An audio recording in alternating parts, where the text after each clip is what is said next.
सिद्धि की इच्छा रखने वाले पुरुष जिनकी सेवा करते हैं तथा देवता जिन्हें सब ओर से घेरे रहते हैं, उन जया नाम वाली दुर्गा देवी का ध्यान करें। उनके श्री अंगों की आभा काले मेघ के समान श्याम है। वे अपने कटाक्षों से शत्रु समूह को भी भय प्रदान करती हैं। उनके मस्तक पर आबद्ध चंद्रमा की रेखा शोभा पाती है। वे अपने हाथों में शंख, चक्र, कृपाण और त्रिशूल धारण करती हैं। उनके 3 नेत्र हैं। वे सिंह के कंधे पर चढ़ी हुई हैं और अपने तेज से तीनों लोकों को परिपूर्ण कर रही हैं। ऋषि कहते हैं, अत्यंत पराक्रमी दुरात्मा महिषासुर तथा उसकी दैत्य सेना के देवी के हाथ से मारे जाने पर इंद्र आदि देवता प्रणाम के लिए गर्दन तथा कंधे झुकाकर उन भगवती दुर्गा का उत्तम वचनों द्वारा स्तवन करने लगे। उस समय उनके सुंदर अंगों में अत्यंत हर्ष के कारण रोमांच हो आया था। देवता बोले, संपूर्ण देवताओं की शक्ति का समुदाय ही जिनका स्वरूप है तथा जिन देवी ने अपनी शक्ति से संपूर्ण जगत को व्याप्त कर रखा है, समस्त देवताओं और महर्षियों की पूजनीय उन जगदम्बा को हम भक्ति पूर्वक नमस्कार करते हैं। वे हम लोगों का कल्याण करें। जिनके अनुपम प्रभाव और बल का वर्णन करने में भगवान शेषनाग, ब्रह्मा जी तथा महादेव जी भी समर्थ नहीं है, वे भगवती चंडिका संपूर्ण जगत का पालन एवं अशुभ भय का नाश करने का विचार करें।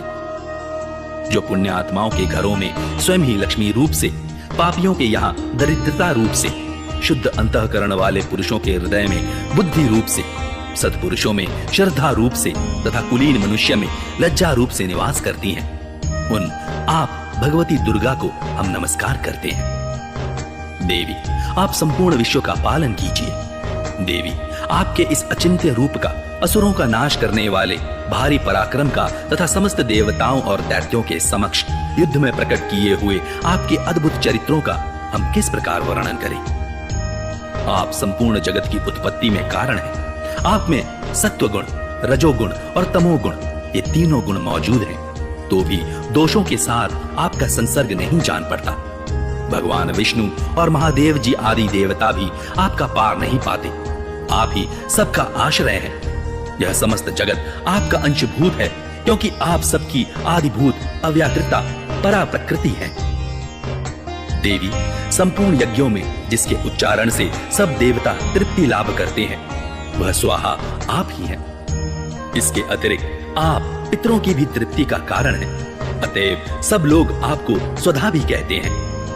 देवी, जो मोक्ष की प्राप्ति का साधन है, अचिंत्य महाव्रत स्वरूपा है, समस्त दोषों से रहित, जितेंद्रिय, तत्व को ही सार वस्तु मानने वाले तथा मोक्ष की अभिलाषा रखने वाले मुनिजन जिसका अभ्यास करते हैं, वह भगवती पराविद्या आप ही हैं। आप शब्द स्वरूपा हैं। अत्यंत निर्मल ऋग्वेद, यजुर्वेद तथा उद्गीत के मनोहर पदों के पाठ से युक्त सामवेद का भी आधार आप ही हैं। आप देवी, त्रयी और भगवती हैं।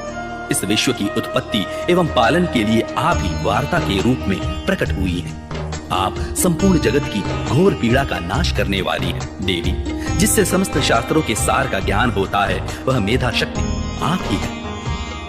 दुर्गम भवसागर से पार उतारने वाली नौका रूप दुर्गा देवी भी आप ही है। आपकी कहीं भी आसक्ति नहीं है। कैटभ के शत्रु भगवान विष्णु के वक्ष स्थल में एकमात्र निवास करने वाली भगवती लक्ष्मी तथा भगवान चंद्रशेखर द्वारा सम्मानित गौरी देवी भी आप ही हैं।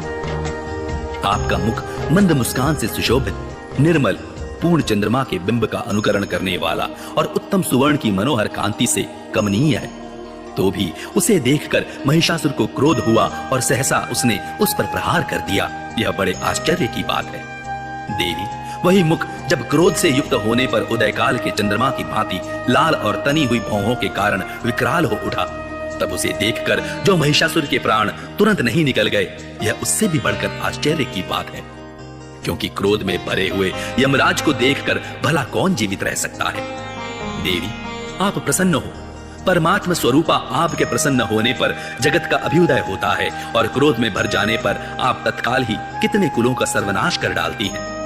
यह बात अभी अनुभव में आई है, क्योंकि महिषासुर की यह विशाल सेना क्षण भर में आपके कोप से नष्ट हो गई। सदा अभ्युदय प्रदान करने वाली आप जिन पर प्रसन्न रहती हैं, वे ही देश में सम्मानित हैं। उन्हीं को धन और यश की प्राप्ति होती है। उन्हीं का धर्म कभी शिथिल नहीं होता तथा वे ही अपने रिष्ट पुष्ट स्त्री, पुत्र और भृत्यों के साथ धन्य माने जाते हैं। देवी, आपकी ही कृपा से पुण्यात्मा पुरुष प्रतिदिन अत्यंत श्रद्धा पूर्वक सदा सब प्रकार के धर्मानुकूल कर्म करता है और उसके प्रभाव से स्वर्गलोक में जाता है। इसलिए आप तीनों लोकों में निश्चय ही मनोवांछित फल देने वाली हैं। माँ दुर्गे, आप स्मरण करने पर सब प्राणियों का भय हर लेती हैं और स्वस्थ पुरुषों द्वारा चिंतन करने पर उन्हें परम कल्याणमयी बुद्धि प्रदान करती हैं।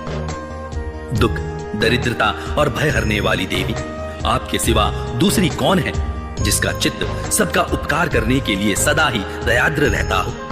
देवी, इन राक्षसों को मारने से संसार को सुख मिले तथा ये राक्षस चिरकाल तक नरक में रहने के लिए भले ही पाप करते रहे हों, इस समय संग्राम में मृत्यु को प्राप्त होकर स्वर्गलोक में जाएं। निश्चय ही यही सोचकर आप शत्रुओं का वध करती हैं। आप शत्रुओं पर शस्त्रों का प्रहार क्यों करती हैं? समस्त असुरों को दृष्टिपात मात्र से ही भस्म क्यों नहीं कर देती? इसमें एक रहस्य है। ये शत्रु भी हमारे शस्त्रों से पवित्र होकर उत्तम लोकों में जाएं। इस प्रकार उनके प्रति भी आपका विचार अत्यंत उत्तम रहता है। खड़ग के तेज पुंज की भयंकर दीप्ति से तथा आपके त्रिशूल के अग्रभाग की घनीभूत प्रभा से चौंधिया कर जो असुरों की आंखें फूट नहीं गईं, इसमें कारण यही था कि वे मनोहर रश्मियों से युक्त चंद्रमा के समान आनंद प्रदान करने वाले आपके इस सुंदर मुख का दर्शन करते थे। देवी, आपका शील दुराचारियों के बुरे बर्ताव को दूर करने वाला है। साथ ही यह रूप ऐसा है जो कभी चिंतन में भी नहीं आ सकता और जिसकी कभी दूसरों से तुलना भी नहीं हो सकती। तथा आपका बल और पराक्रम तो उन दैत्यों का भी नाश करने वाला है जो कभी देवताओं के पराक्रम को भी नष्ट कर चुके थे। इस प्रकार अपने शत्रुओं पर भी अपनी दया ही प्रकट की है। वरदायिनी देवी, आपके इस पराक्रम की किसके साथ तुलना हो सकती है?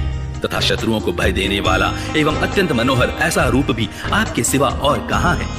हृदय में कृपा और युद्ध में निष्ठुरता, ये दोनों बातें तीनों लोकों के भीतर केवल आप में ही देखी गई हैं। माता, आपने शत्रुओं का नाश करके इस समस्त त्रिलोकी की रक्षा की है।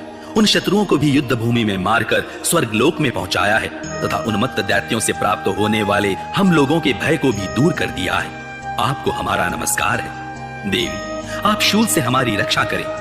अंबिके, आप खड़ग से भी हमारी रक्षा करें तथा घंटा की ध्वनि और धनुष की टंकार से भी हम लोगों की रक्षा करें। चंडिके, पूर्व, पश्चिम और दक्षिण दिशा में आप हमारी रक्षा करें तथा ईश्वरी, अपने त्रिशूल को घुमाकर आप उत्तर दिशा में भी हमारी रक्षा करें।